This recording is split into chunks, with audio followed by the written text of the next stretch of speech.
So అందరికీ నమస్కారం. So Vaikuntha Ekadashi రోజు విజయవాడ వచ్చి అమ్మవారి దర్శనం చేసుకున్నాం. అండ్ జనవరి 12 మన శంకర్ వరప్రసాద్ గారు సంక్రాంతి కానుకగా థియేటర్స్లో రాబోతుంది. అండ్ షైన్ స్క్రీన్స్ ప్రొడక్షన్లో సాహు గారపట్ గారు అండ్ గోల్డ్ బాక్స్ ఎంటర్టైన్మెంట్స్ ద్వారా సుష్మిత కొనిదల గారు కలిసి నిర్మిస్తున్న ఈ చిత్రం జనవరి 12 రాబోతుంది. అండ్ నాకు సంక్రాంతి అంటేనే ఒక సెంటిమెంట్ అనాలో కనెక్షన్ అనాలో తెలియదు. తీసిన 8 ఫిలిమ్స్లో ఒక 3 చిత్రాలు సంక్రాంతికి వచ్చాయి. F2, సర్లేరు నీకెవరు అండ్ ఈ ఇయర్ సంక్రాంతికి వస్తున్నాం. సో 3 అద్భుతమైన విజయాలు ఇచ్చారు ప్రేక్షకులు. సో మళ్ళీ ఈ సంక్రాంతికి మన శంకర్ వరప్రసాద్ గారు అనే ఒక మంచి కథతో మెగాస్టార్ చిరంజీవి గారితో రాబోతున్నాను. సో ఖచ్చితంగా మీ ఆశీస్సులు నాకు ఉంటాయని ఆశిస్తున్నాను. అండ్ చిరంజీవి గారిని కూడా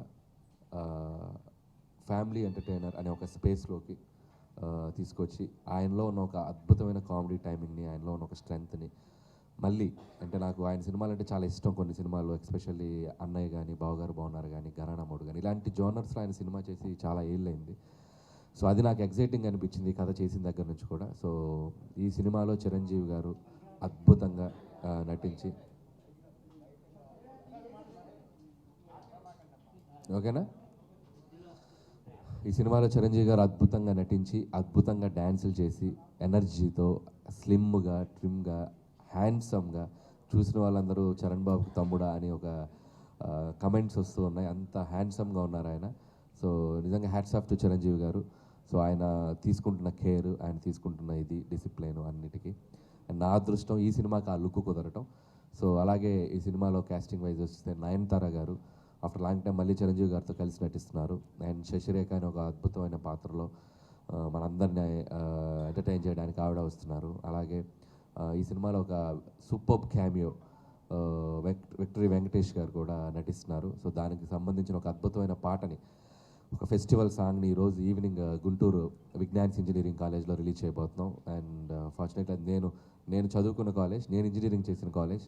సో దాంట్లో సాంగ్ని రిలీజ్ చేయకపోవడం ఇంకా ఎగ్జైటింగ్గా ఉంది. సో వెంకటేష్ గారు ఈ సినిమాలో మా కోసం వచ్చి యాక్ట్ చేస్తుంది, ఆయనకి థ్యాంక్స్ చెప్తున్నాను. అలాగే మెగాస్టార్ చిరంజీవి గారు, విక్టరీ వెంకటేష్ గారు ఒక కాంబినేషన్ ఏదైతే ఉందో తెలుగు ప్రేక్షకులందరూ అంటే మనకు ఒక ఇండస్ట్రీ అనగానే ఒక ఎన్టీఆర్ గారు, ఏఎన్ఆర్ గారు, ఏఎన్ఆర్ గారు, కృష్ణ గారు, శోభన్ బాబు గారు ఇలా ఒక 4 పిల్లర్స్ ఎలాగో చిరంజీవి గారు, బాలకృష్ణ గారు, నాగార్జున గారు, వెంకటేష్ గారు నలుగురు ఒక 4 పిల్లర్స్. సో వీళ్ళలో ఏ ఇద్దరు కలిసి నటిస్తే ఒక ఆశ ప్రేక్షకులకి ఎప్పటి నుంచో ఉంది. సో నా అదృష్టం, నాకు ఒక అవకాశం దొరికింది. అండ్ చిరంజీవి గారు, వెంకటేష్ గారు కలిసి ఈ సినిమాలో ఒక ఫ్రేమ్లో అద్భుతమైన అల్లరి చేశారు, అద్భుతమైన డ్యాన్సులు చేశారు, అద్భుతమైన ఫైట్స్ చేశారు. సో ఈసారి సంక్రాంతి ఖచ్చితంగా మీరు ఊహించిన దానికంటే అద్భుతంగా ఉంటుందని నేను అనుకుంటున్నాను. So thanks for your love every సంక్రాంతికి. అలాగే ఈసారి కూడా నన్ను మీ ప్రేమతో ఆదరిస్తారని మనస్ఫూర్తిగా కోరుకుంటున్నాను. అండ్ డోంట్ మిస్ జనవరి 12 మన శంకర్ వరప్రసాద్ గారు మీ థియేటర్స్లో. Thank you.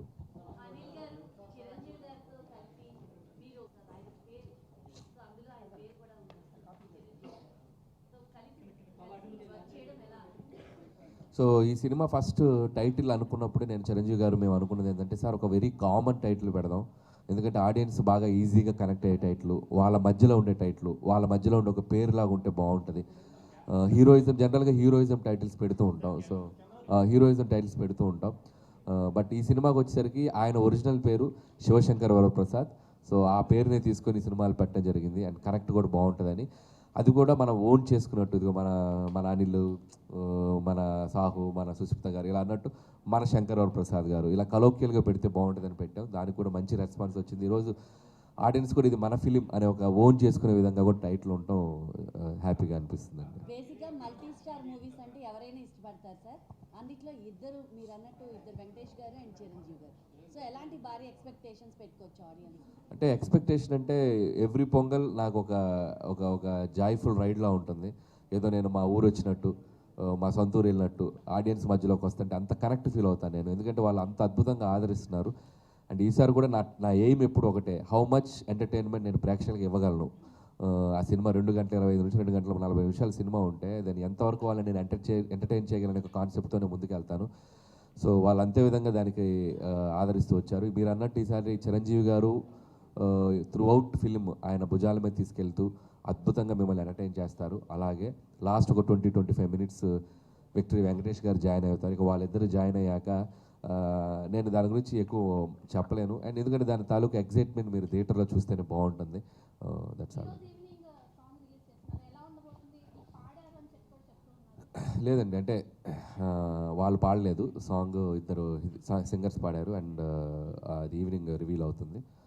సో చాలా ఫెస్టివల్ వైబ్లో ఉంటుంది. సంక్రాంతి అనగానే ఒక వైబ్ మనకి. సో ఖచ్చితంగా ఒక ఫెస్టివల్ వైబ్లో అయితే ఉంటుంది. ఇద్దరు హీరోలు ఒక ఫ్రేమ్లో కన్నుల పండగగా ఉంటుంది. అండ్ ఒక పండగ అటైర్లో పంచా చొక్కా వేసుకొని మనకు మనం సెలబ్రేట్ చేసుకున్న స్టార్స్ ఇద్దరు కలిసి డ్యాన్స్ చేస్తుంటే ఇట్స్ లైక్ ఐ ఫీస్ట్లా ఉంటుందండి. బేసిక్గా చిరంజీవి గారు ఉంటే ఆయన అడిగేవాళ్ళం ఈ క్వశ్చన్, ఆయన లేరు, మిమ్మల్ని అడుగుతున్నాం. ఈ మూవీ కోసం ఆయనంతా హార్డ్ వర్క్ చేశారు. అండ్ బాడీ చూస్తే కనుక ఒక యూత్ ఎలా అయితే ఉంటారో అలా మెయింటైన్ చేసుకుంటూ వచ్చారు. సో దానికోసం జిమ్ కావచ్చు, వర్కౌట్స్ కావచ్చు, సో ఫిజిక్ మెయింటైన్ చేయడానికి కావచ్చు. ఈ మూవీకి సంబంధించి చిరంజీవి గారు ఎలాంటి హార్డ్ వర్క్ చేశారు? నేను మొన్న ఆల్రెడీ మేము పెట్టిన ఫస్ట్ ప్రెస్ మీట్లో అదే చెప్పాను నేను. And so much hard work అండి. అండ్ మార్నింగ్ 4కి లేచి జిమ్ చేయటం, ఆయన ఫుడ్ హ్యాబిట్స్ చాలా లిమిటెడ్ ఫుడ్ తీసుకోవటం, అండ్ ఇట్స్ వెరీ టఫ్. ఆయన ఈ సినిమా కోసం ఆడియన్స్కి నేను కరెక్ట్గా కనపడాలి, నా ఫిట్నెస్ కరెక్ట్గా తెలియాలి వాళ్ళకి అని చెప్పి చాలా కేర్ తీసుకున్నారు. ఆ కేర్ తీసుకోవటం ఈరోజు ఆయన సినిమాలో రిఫ్లెక్ట్ అవుతుంది, ఆయన కష్టం రిఫ్లెక్ట్ అవుతుంది. డెఫినెట్గా ఆడియన్స్ కూడా చూసిన వాళ్ళందరూ ఆయన చాలా బాగున్నారు, చాలా బాగున్నారు, దిష్టి తగిలేంత బాగున్నారంటే రోజు నేను అదే చెప్పాను సార్, దిష్టి తీయించుకోండి సార్, అందరూ మీరు చాలా బాగున్నారు, చాలా యూత్ఫుల్గా ఉన్నారు, చాలా యూత్ఫుల్గా ఉన్నారని ఆయన చెప్తున్నారంటే ఆయన నవ్వుతూ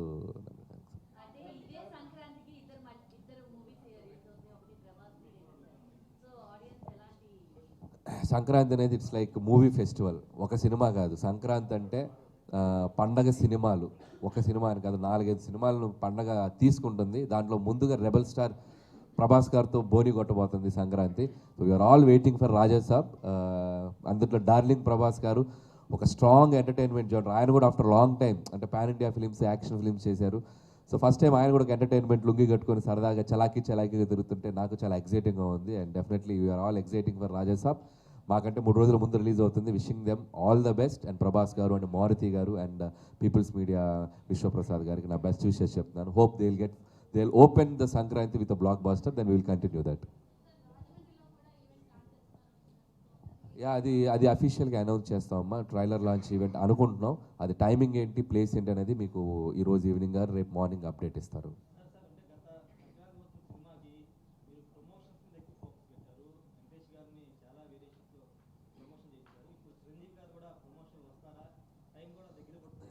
అంటే ఒకేలా చేస్తే ఆడియన్స్ కూడా బోర్ కొట్టేస్తుంది. అందుకని నేను కొద్దిగా ఆచితూచి చేద్దామని డిసైడ్ అయ్యాను. ఎందుకంటే మళ్ళీ సంక్రాంతికి వస్తులాగే చేస్తూ వచ్చాను అనుకోండి, ఇదేంటి మళ్ళీ ఇదే స్టార్ట్ చేశారని అనే అవకాశం, ప్రమాదం ఉంది. సో మెయిన్ టార్గెట్ ఆడియన్స్ని ఫస్ట్ ఈ సినిమాలో ఏముంది, వాళ్ళు ఈ సినిమాని అలా ఎగ్జైట్ చేయబోతారనే కంటెంట్ ద్వారా వెళ్దాం అనేది అనుకున్నామండి. ఖచ్చితంగా ప్రమోషన్కి సంబంధించిన 1-2 చిన్న సర్ప్రైజులు ఉన్నాయి. అది న్యూ ఇయర్ రోజు ఒక అద్భుతమైన సర్ప్రైజ్ ఉంది. న్యూ ఇయర్ రోజు ఒకటి వదులుతాం. ఆ తర్వాత 2-3 ఇంటర్వ్యూస్ ప్లాన్ చేసాం. ట్రైలర్ లాంచ్ ఉంటుంది, ప్రీ రిలీజ్ ఉంటుంది. అండ్ ఆల్రెడీ రిలీజ్ చేసిన పాటలు అదే చాలామంది అడుగుతున్నా కూడా సినిమా ఆర్గానిక్గా ప్రజల్లో మీసాల పిల్ల అనే పాట కూడా 100 మిలియన్స్ ఆల్మోస్ట్ ఈరోజు ఈవినింగ్ అయిపోతుంది అనుకుంటున్నాను. ఈరోజు ఈవినింగ్ రేపు మార్నింగ్కి. సో 100 మిలియన్ల పాట బిఫోర్ రిలీజ్ అంటే సినిమా అనేది జనాల్లోకి ఎంతవరకు వెళ్తుంది అనేది మనకు అదే సిగ్నిఫికెన్స్ రిజల్ట్స్ చూపిస్తుంది. అండ్ శశిరేఖ సాంగ్ కూడా ఆల్మోస్ట్ 35 మిలియన్ వెళ్ళింది. అండ్ ఈరోజు రిలీజ్ అవుతున్న సాంగ్ కూడా చాలా బాగుంటుంది. సో పాటలు ఎప్పుడైతే జనరంజకంగా అవటం మొదలెట్టాయో ఆటోమేటిక్గా ప్రేక్షకులు ఆ సినిమా తాలూకు ఇంట్రెస్ట్ పెరిగినట్టే. సో హోప్ మేము అది ఎక్స్పెక్ట్ చేస్తున్నాం. అలాగే ప్రమోషనల్ కంటెంట్స్ కూడా ఎవరు డిసప్పాయింట్ కాకుండా, ఎందుకంటే నాకు కొద్దిగా ప్రెషర్, మీరు అన్నట్టు ప్రెషర్ ఎక్కువైంది. ముందు అవి చేసావు కదా సంక్రాంతి, ఖచ్చితంగా ఎందుకంటే ఆడియన్స్ ఎక్స్పెక్టేషన్కి రీచ్ అయ్యేలా చేయాలి ఏం చేసినా. సో ఏదో ఒకటి చేసేసి మనం వాళ్ళ దగ్గర ఇది తగ్గింది అని అనిపించుకోకూడదని కొద్దిగా జాగ్రత్తగా చేద్దామనే ఫీలింగ్ తప్ప, దానికంటే ముందు కంటెంట్ని రీచ్ చేద్దాం. రేపు ట్రైలర్ అద్భుతంగా ట్రైలర్ రెడీ చేస్తున్నాం. ట్రైలర్ కూడా రాబోతుంది. And what is the film and Chiranjeevi గారు ఎలా ఉండబోతున్నారు ఈ ఫిలింలో అనే మోస్ట్ ఎగ్జైటింగ్ స్టఫ్ ట్రైలర్ రాబోతుంది.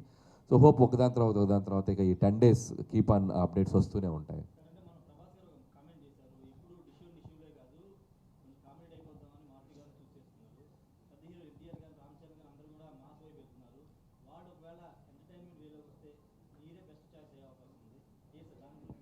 సో మీరు అన్నట్టు కనుక అది జరిగితే హ్యాపీ కదండి.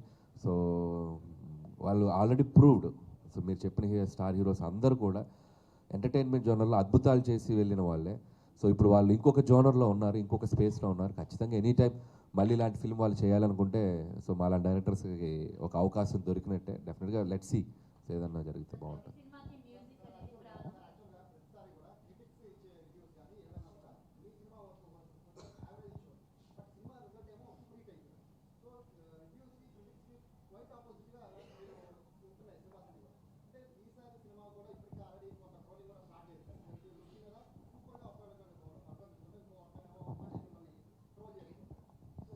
సో ఫస్ట్ ఆఫ్ ఆల్ అందరికీ మీకు తెలిసిన లాజిక్కే మనకు తెలిసిన లాజిక్కే, సినిమాని జడ్జి చేసేది ఎవరు?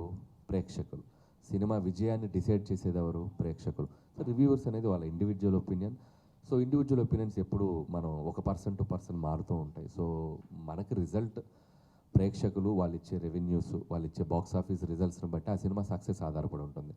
కాబట్టి నాకు ఈ జర్నీలో నాకు ఫస్ట్ సినిమా నుంచి పటాస్ తర్వాత నుంచి అలవాటు అయిపోయింది. నాకు ఏ సినిమా కూడా అంటే ఒక సినిమాకి ఒకలా వస్తుంది. సో వాళ్ళని నేను తప్పు పట్టలేదు, ఎప్పుడు పట్టలేదు. బికాస్ ఎందుకంటే వాళ్ళ సినిమా రిలీజ్ అయ్యాక కూడా దాన్ని అద్భుతంగా ముందుకు తీసుకెళ్లారు. మేము ఇది ఇచ్చాం కదా, మా రివ్యూ కరెక్ట్ అని చెప్పి వాళ్ళు ఎప్పుడు దాన్ని క్రిటిసైజ్ చేయలేదు. ఆడియన్స్ ఇచ్చిన వర్డిక్ట్ని వాళ్ళు అద్భుతంగా ముందుకు తీసుకెళ్లారు. కాబట్టి వాళ్ళని నేను ఎప్పుడు నాకు కంప్లైంట్ లేదు. నా ఆశ, నా కోరిక ఎప్పుడు ప్రేక్షకుల్ని సాటిస్ఫై చేయగలుగుతానా లేదా ఆ టెన్షనే ఉంటుంది. వాళ్ళు వన్స్ జడ్జిమెంట్ ఇచ్చాక ఐఎమ్ సో హ్యాపీ. అండ్ మీరు అన్నట్టు ట్రాలింగ్ అంటారా, తెలుగు చలనచిత్ర పరిశ్రమలో ఇప్పుడు వెరీ కామన్ అయిపోయింది ఫ్యాన్ వార్స్. సో అవి ఎగ్జిస్ట్ అవుతూనే ఉంటాయి. ఒక హీరో సినిమా వచ్చినప్పుడు ఆటోమేటిక్గా మొదటి రోజు ఒక 2 గంటలు 3 గంటలు సో యాంటీ ఫ్యాన్స్ కానివ్వండి, ఇలాంటి అందరి హీరోలకు ఉందండి. ఒక చిరంజీవి గారికైనా కాదు, ప్రతి హీరోకి ఉంది. సినిమా కంటెంట్ బాగుందనుకోండి, ఆ కంటెంట్ సినిమా ప్రేక్షకులు దాన్ని అద్భుతమైన స్థాయికి తీసుకెళ్ళిపోతారు. కాబట్టి వాటికి మనం ఎంత రియాక్ట్ కాకుండా ఉంటే అంత మంచిదని నమ్ముతాను. సో అందరి హీరోలు ఫ్యాన్స్కి ప్రతి సినిమాకి ఇలాంటి జరుగుతూ ఉంటాయి. నా విన్నపం ఏంటంటే, ఒకప్పుడు మనం సినిమాని ఇర్రెస్పెక్ట్ ఆఫ్ ఎవ్రీథింగ్ సెలబ్రేట్ చేసుకున్నాం. ఏ హీరో సినిమా వచ్చినా బాగుందన్నప్పుడు అద్భుతంగా ఎంజాయ్ చేసేవాళ్ళం. రాను ఏంటంటే కొద్దిగా ఈ సోషల్ నెట్వర్క్ వచ్చాక దీంట్లో కొద్దిగా ఎక్కువ అవుతుంది. సో దాన్ని మనం మార్చలేము. బట్ అందరూ సినిమాలు బాగుండాలని రియలైజ్ అయ్యి అందరూ ఉంటే అందరు సినిమాలు అందరూ సెలబ్రేట్ చేసుకోవచ్చు.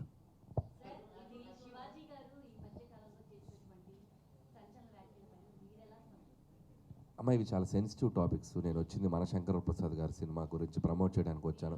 దీని గురించి నేనేం మాట్లాడినా నేను చెప్పాలనుకుంది ఏంటంటే అమ్మ, ఏ టు జెడ్ తీసుకుంటే ఏ మీద నేను మాట్లాడితే బి నుంచి జెడ్ వరకు ప్రాస్పెక్టివ్స్ ఉంటాయి, ఇన్ని ఒపీనియన్స్ ఉంటాయి. సో నేను సినిమా గురించి వచ్చాను, నేను డైరెక్టర్ని, నా సినిమా గురించి ప్రమోట్ చేయాలి. వాళ్ళ మీద 100 ఒపీనియన్స్ ఉంటాయి ఆ కాంటెంట్స్ మీద. సో కొంతమంది ఒకలా అంటారు, కొంతమంది ఒకలా అంటారు, కొంతమంది ఒకలా ఉంటారు. నేను ఒపీనియన్ తీసుకున్నాను. ఇప్పుడు నాకు ఆటోమేటిక్గా బి నుంచి జెడ్ వరకు ఒపీనియన్స్ నా మీద దాడి చేస్తారు. అవసరం నాకు? నేను ప్రశాంతంగా పాజిటివ్గా బతికే మనిషిని.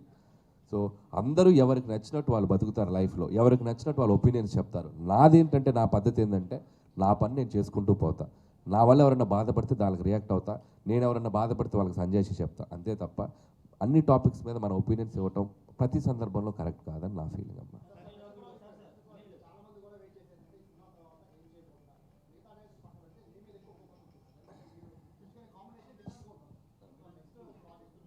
సో నెక్స్ట్ అంటే నేను సినిమా అయ్యే టైంకి కానీ నాకు బల్బు వెలగదు ఏం చేయాలనేది. సో నా తాపత్రం ఏమంటే, సో భగవంత్ కేసరి లాంటి ఒక డిఫరెంట్ జానర్కి వెళ్ళి ఒక అద్భుతమైన డ్రామా ఫిల్మ్ చేసిన ఆ సినిమాకి ఒక నేషనల్ అవార్డు వచ్చింది. సో ఎంటర్టైనర్స్ చేస్తూ మధ్యలో ఏదైనా ఒక ఎక్స్పెరిమెంటల్ ఫిల్మ్, ఒక మంచి డ్రామా ఫిల్మ్ చేయాలని నేను ఎప్పుడు అనుకుంటాను. సో అది ఎప్పుడు చేయాలనేది ఆ వెళ్ళే ప్రాసెస్లోనే తెలిసేది. ఇప్పుడు ఆడియన్స్ సంక్రాంతికి వస్తున్న తర్వాత వాళ్ళు ఇచ్చిన రిజల్ట్కి మళ్ళీ వాళ్ళని ఎంటర్టైన్ చేద్దామని మళ్ళీ ఈ సినిమాతో వచ్చాను. రేపు ఈ సినిమా కూడా అద్భుతమైన హిట్ అయితే సరే ఇంకొకసారి వాళ్ళని మళ్ళీ ఇలా అనిపిస్తుంది బ్రెయిన్కి. సో అది వెళ్ళే ప్రాసెస్లో ఎక్కడ బ్రేక్ ఇవ్వాలి, ఎక్కడ పాజ్ ఇచ్చి ఇంకొక జోనర్ ట్రై చేయాలనేది వెళ్ళే ప్రాసెస్లోగానే అర్థమవుద్ది. సో ఖచ్చితంగా ఈ సినిమా రిలీజ్ అయ్యి మీరు ఇచ్చే వర్డిక్ట్ని బట్టి, మీరు ఇచ్చే రిజల్ట్ని బట్టి మళ్ళీ నా నెక్స్ట్ సినిమా ఏం చేయాలనేది డిసైడ్ అవుతాను.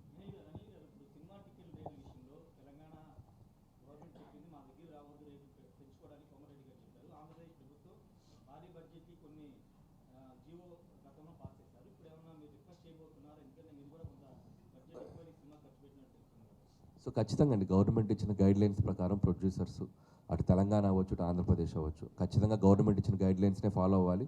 వాళ్ళు ఎలాంటి గైడ్లైన్స్ ఇస్తే ఆ గైడ్లైన్స్ పట్టుకొని ముందుకు వెళ్ళిపోవటమేనండి.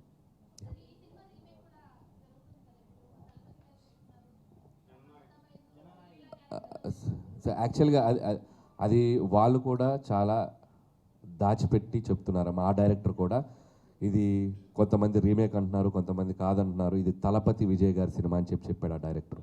సో ఈ సినిమా రిలీజ్ అయ్యే వరకు దాన్ని అలాగే ట్రీట్ చేద్దాం. ఇది తలపతి విజయ్ సినిమా, ఆయన సినిమా. నేను విజయ్ గారిని కూడా 2 times కలవటం జరిగింది వారీసు ఫిల్మ్ షూటింగ్ జరిగేటప్పుడు. సచ్ ఎ సూపర్ జెంటిల్మెన్ ఆయన. అండ్ ఆయన పొలిటికల్గా వెళ్తూ ఆయన నటిస్తున్న ఆఖరి చిత్రం. సో దాంట్లో నా పాత్ర ఉందా లేదా అనేది రేపు రిలీజ్ అయ్యాక తెలుస్తుంది. రిలీజ్ అయ్యాక డెఫినెట్గా అదేంటో అందరికీ తెలుస్తుంది. వాళ్ళు దాన్ని ఎలా ట్రీట్ చేశారు, ఎలా చేశారు అనేది అప్పుడు మాట్లాడటం కరెక్ట్ అమ్మా. సో సినిమా ముందు వరకు మాత్రం డోంట్ గివ్ ఇది ఆ రీమేకా ఈ రీమేకా కాకుండా దాంట్లో వాళ్ళు ఏం చేశారు అనేది రిజల్ట్ తర్వాత మీరు చూస్తే అర్థమవుతుంది. సో ఇది అప్పటి వరకు ఇది తలపతి విజయ్ ఫిలిం అంతే.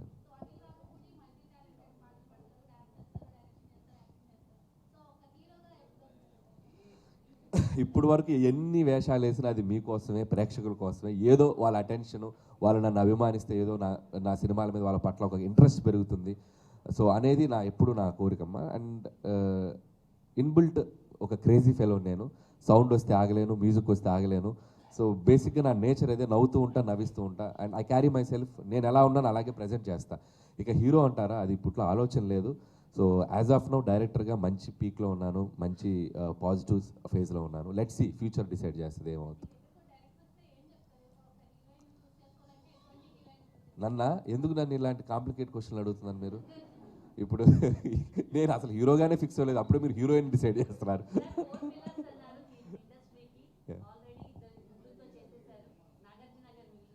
ఖచ్చితంగా అండి, ఖచ్చితంగా. చాలామంది అడుగుతున్న ప్రశ్న ఇది. నిజంగా చేస్తే ఒక సర్కిల్ వేసినట్టు ఉంటుంది. నాకు చాలా ఇంట్రెస్ట్గా ఉంది. చూద్దాం, ఇంకా ఈ 2-3 ఇయర్స్లో ఎప్పుడైనా అలాంటి కాంబో కుదిరితే ఖచ్చితంగా చేస్తానండి. అదే ఖచ్చితంగా, మీరే మంచి కథ ఉంటే ఇవ్వండి, మంచి ఐడియా. హలో బ్రదర్ లాంటి ఫిల్మ్ ఖచ్చితంగా నాగార్జున గారితో డెఫినెట్గా అవకాశం వస్తుంది. సో భీమ్స్ సంక్రాంతికి వస్తున్నానికి ఒక సెన్సేషన్ చేశాడు. ఈసారి కూడా ఆల్రెడీ రిలీజ్ అయిన 2 సాంగ్స్ కూడా బ్యూటిఫుల్గా ట్రెండ్ అవుతున్నాయి, అద్భుతంగా. And I'm so happy. And ఈసారి బ్యాక్గ్రౌండ్ మ్యూజిక్ కూడా భీమ్స్ నుంచి చాలా బాగా రాబోతుంది. అండ్ రికార్డింగ్ కూడా బాగా చేస్తున్నాడు. పాటలు అన్నీ బాగుంటాయి. ఆల్రెడీ ఒక ఇంట్రడక్షన్ సాంగ్, సర్ప్రైజ్ సాంగ్ ఉంది హీరో గారిది, చిరంజీవి గారిది. అది మీరు చూస్తే షాక్ అయిపోతారు, సర్ప్రైజ్ అయిపోతారు. అండ్ ఆల్రెడీ చిరంజీవి గారి గురించి ఏంటి ఇలా ఉన్నారనేది ఒక షాక్ అయితే, ఏంటి ఎంత ఎనర్జీగా ఉన్నారు, ఎంత ఎనర్జీగా డ్యాన్స్ చేశారు అనేది అది ఇంకో సర్ప్రైజ్ షాక్ అవుద్ది. ఆ ఇంట్రొడక్షన్ సాంగ్ త్వరలో రిలీజ్ చేయబోతున్నాం. సో 4 పాటలు అద్భుతం. అండ్ సినిమా లోపల 2-3 బిట్ సాంగ్స్ కూడా ఉన్నాయి, అవి అద్భుతంగా ఉంటుంది, మ్యూజికల్గా ఉంటుంది. ఈసారి ఎంటర్టైన్మెంట్తో పాటు అద్భుతమైన డ్రామా కూడా ఉండబోతుంది. బ్యూటిఫుల్ క్యారెక్టరైజేషన్స్, ఎమోషనల్ డెప్త్, అన్ని రకాలుగా యాక్షన్, ఫ్యాన్స్కి కావాల్సిన beautiful action and mass elements ఉంటాయి. అండ్ నాకు చిరంజీవి గారిని నేను ఎలా పరిచయం అయ్యారో, నేను చిన్నప్పటి నుంచి చూసిన చిరంజీవి గారు నాకు ఎలా పరిచయం అయ్యారో, ఆయన్ని మళ్ళీ నేను ఒకసారి ఇంకోలా పరిచయం చేద్దామని ఒక అప్డేటెడ్ వెర్షన్లో ట్రై చేశాను. సో డెఫినెట్గా ప్రేక్షకులందరూ దీన్ని ఎంజాయ్ చేస్తారని నమ్ముతున్నాను.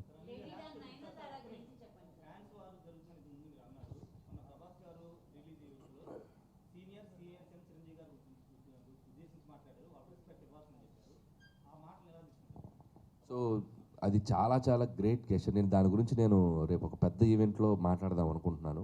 సో మీరు ఇప్పుడు అడిగారు కాబట్టి డెఫినెట్లీ దాని గురించి అక్కడ మాట్లాడతాను. I want to say something. నిజంగా ప్రభాస్ గారి ఒక వ్యక్తిత్వానికి నిదర్శనం ఆ స్టేట్మెంట్ ఇవ్వటం. ఆయన ఉన్న స్థాయికి, ఆయన ఉన్న స్టేటస్కి ఈరోజు ఒక పాన్ ఇండియా స్టార్గా ఉన్న ప్రభాస్ గారు సీనియర్స్ తర్వాతే మేము అని ఒక స్టేట్మెంట్ ఇవ్వటం అనేది నిజంగా ఆయన వ్యక్తిత్వానికి హ్యాట్స్ ఆఫ్. అందుకే ఆయన డార్లింగ్ ప్రభాస్ అంటాం మనం. సో ఆయన నేచర్, ఆయన హ్యుమానిటీ కాబట్టి ఈరోజు ఆయన ఆ స్థాయిలో ఉన్నారు. సో ఆ స్టేట్మెంట్ మాత్రం నిజంగా హ్యాట్స్ ఆఫ్ ప్రభాస్ గారికి. సో ఖచ్చితంగా మా తరపున రాజాసాబ్కి 8th ప్రీమియర్స్కి మేమందరం మా టీంతో వెళ్ళి ఆ సినిమాని మేము సెలబ్రేట్ చేసుకుంటాం. అది త్వరలో చెప్తామండి. అంటే అది ఇంకా ప్లానింగ్ జరుగుతుంది, ఎట్లా రిలీజ్ చేయాలి ఏంటనేది. అండ్ ప్రొడ్యూసర్స్ వాళ్ళు చెప్తారు అది ఎట్లా ఏంటని.